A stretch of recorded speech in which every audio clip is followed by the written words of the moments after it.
গায়ের রং কালো তাই স্ত্রীকে আগুনে পুড়িয়ে হত্যা, স্বামীর ফাঁসির আদেশ। ভারতের রাজস্থান রাজ্যের উদয়পুরে স্ত্রীর গায়ের রং নিয়ে কটূক্তি ও অপমানের পর তাকে জীবন্ত পুড়িয়ে হত্যা করেন স্বামী কিষানন্দ দাস।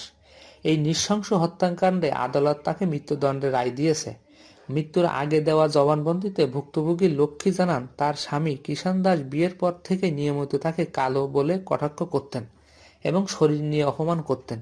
বিচারক বলেন, এটি এমন একটি অপরাধ যা মানবতার বিবেককে দাঁড়িয়ে দেয় এবং সুস্থ সভ্য সমাজে কল্পনাও করা যায় না। আদালতের নথি অনুযায়ী 2017 সালের 24 জুন রাতে কিষান দাস একটি প্লাস্টিক বোতলে বাদামি রঙের তরল পদার্থ নিয়ে আসেন। তিনি স্ত্রীকে বলছিলেন এটি ত্বক ফর্সা করার ওষুধ, তবে লক্ষ্মী বলেন এর গন্ধ অ্যাসিডের মতো।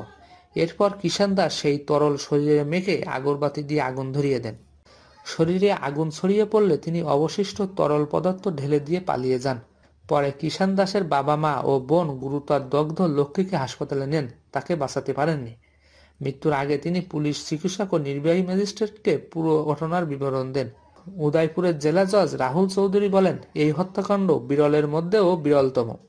এটি মানবতার বিরুদ্ধে অপরাধ। তিনি আরও উল্লেখ করেন, কিষান দাস তার স্ত্রীর বিশ্বাস ভেঙেছেন। সরকারি কৌঁসুলি দীনেশ পালিওয়াল এই রায়কে ঐতিহাসিক বলে উল্লেখ করেছেন। তিনি বলেন, একজন তরুণীকে নৃশংসভাবে হত্যা করা হয়েছে। সে কারোর বোন, কারোর মেয়ে অথবা কারো প্রিয়জন ছিল। আমরা যদি আমাদের মেয়েদের বাঁচাতে না পারি তাহলে কে বাঁচাবে? আশা করি এই রায় সমাজের অন্যদের শিক্ষা হয়ে থাকবে। মৃত্যুদণ্ডের রায় হাইকোর্টে পাঠানো হয়েছে চূড়ান্ত নিশ্চয়তার জন্য, তবে দোষীর কাছে আপিল করার জন্য 30 দিন সময় রয়েছে। অন্যদিকে কিষান দাসের আইনজীবী সুরেন্দ্র কুমার বলেন, লক্ষ্মীর মৃত্যু দুর্ঘটনাজনিত এবং তার মক্কেলকে মিথ্যা মামলায় ফাঁসানো হয়েছে। তার বিরুদ্ধে কোনো প্রমাণ নেই বলে তিনি দাবি করেন।